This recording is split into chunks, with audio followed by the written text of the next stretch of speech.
Good morning, everyone, and welcome to Think Future. We're talking innovation startups of the future, not necessarily those, and not necessarily in that order. Smack that subscribe button and hit that bell if you're watching on YouTube so you can get notified when a new show comes online. And if you're listening on your favorite podcast service, please subscribe and leave a comment on Apple Podcasts.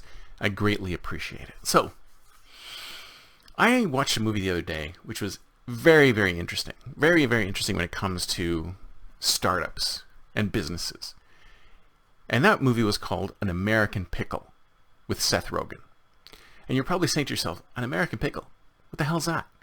Well, basically the concept is that an individual, I think is like 1919, falls into a vat of pickle juice and is preserved there for 100 years. And then he appears in the world of 2019 and meets his great-grandson, who is about the same age as he was at the time.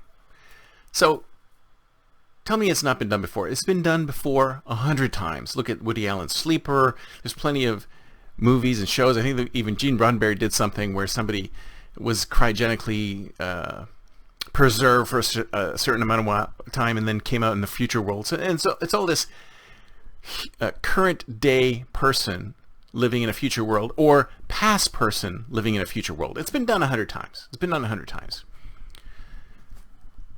So he comes out and we have the grandson, great-grandson, and both roles are played by Seth Rogen.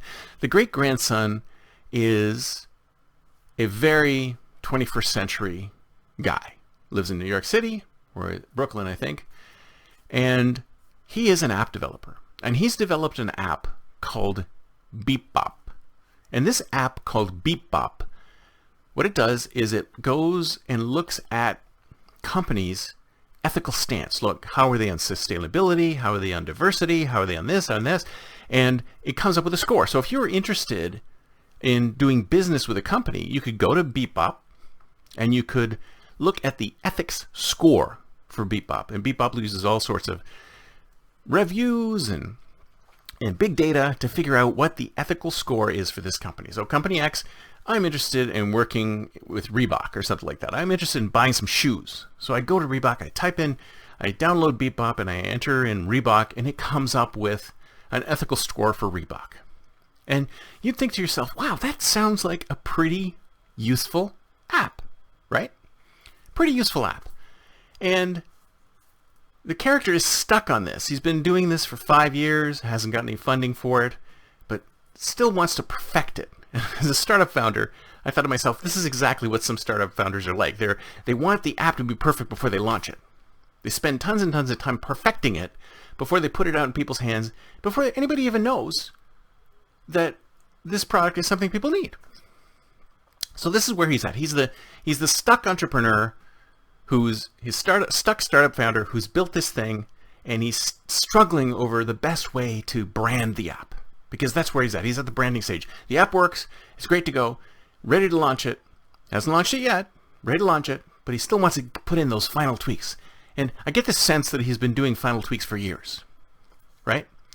So along comes his great-grandfather. His great-grandfather worked in a pickle factory, of course. I mean, that's what I mentioned earlier. He's in a pickle factory. And they have an argument. And the great-grandfather says, I'm going to build a business selling pickles, and I'm going to blow you out of the water. And of course, the great-grandson goes, what are you talking about? You don't know anything.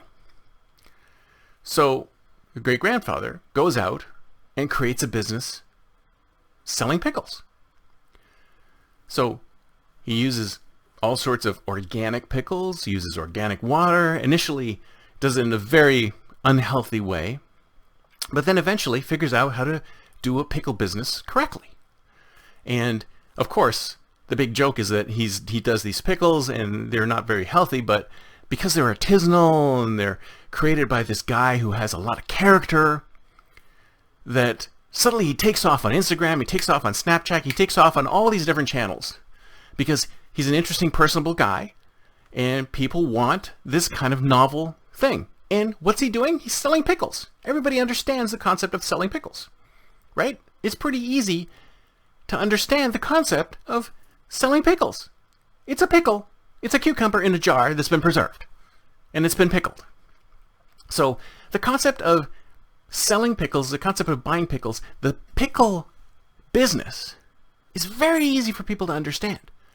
And the fact that he uses artisanal this, because he doesn't know any better. He just uses original water, salt, brine. It's just the stuff he knew from 1919. Standard stuff from 1919 is all of a sudden amazingly different in the year 2019. So he becomes a raging success because of this pickle business. And the great-grandson is still struggling with Bebop. Now, when I look at these two businesses, I think to myself, here's a business that takes some explanation to figure out, and you need a certain level of intelligence and concern to be able to figure out Bebop. There's a small niche market that Bebop would be able to sell to of people who are interested in the ethical foundings of the companies that they deal with. But when it comes to the pickle business, everybody understands pickles. You don't have to explain it to anybody. You don't have to draw diagrams. You don't have to talk about data sources. You don't have to do anything. I'm selling pickles. It's a pretty common thing that everybody understands and knows about. They go to the grocery store, there are some pickles. And this is a different kind of pickle. And I thought to myself, what interesting two different business stories that are being portrayed here, and how the Bebop software would be incredibly difficult for him to sell. Whereas selling pickles is super simple. And of course it's played for a joke that the pickle business takes off and rockets to the stars, whereas Bebop is struggling. But if I thought about it, and I stepped back for a second, I said, that's the problem with a lot of startup businesses, is that they try to do, and I've seen this before, the entrepreneur tries to do something so esoteric and interesting and niche down to a specific market, and spend a lot of time doing something detailed and excruciatingly important to that small niche market, that they forget what they're trying to do. They're trying to build a business. They're trying to build a business which has customers. And they don't talk to their customers, and they go to their customers and say, what do you really want? Whereas the pickle guy, pretty simple. People like to eat. This is one of the core things. And this is talking about building businesses. One of the core things that people need to do is eat. So building a business around food is a no-brainer. Now, the problem with building a business around food is that, of course, there's so many businesses out there that are built around food that you do need to differentiate yourself better. But when it comes to people understanding the concept of your business and what you do, building a business that sells pickles, you don't need to educate anybody on that. Whereas this other business needed education. Now, I'm not going to spoil the rest of the movie for you because you could watch it yourself. I don't know where it is, on say HBO Max or something like that. I'm not sure exactly where it is. But I just thought it was very interesting that you had this esoteric app business model that the guy's been struggling with for 5 years, and the pickle business that comes along and becomes a success overnight. And even though I don't think Seth Rogen expected this to be a business movie, I can totally see it as a business movie. And there's some very interesting lessons to be learned on how to build a product that appeals to a mass audience.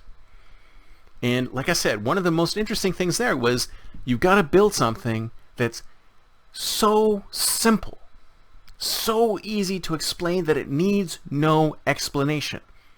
It's intuitive. People understand it completely. You're selling pickles. You don't need to explain it.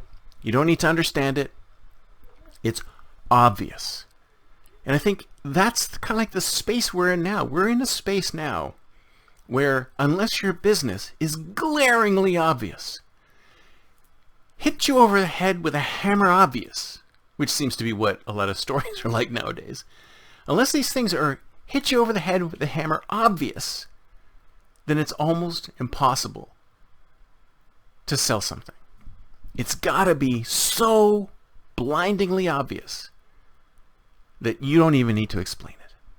And I think that's where we are today. Businesses have to be so blindingly obvious that you don't need to explain it. Now, I could be wrong. I'd love to hear in the comments below if you think that that's an incorrect thought, that we don't need to have blindingly obvious businesses now to survive, that we're in a space right now where, unless it's blindingly obvious, it's not going to go anywhere. And I'd love to hear your thoughts contra to that opinion. That's it for me for today. See you next time, and until then, don't forget to think future.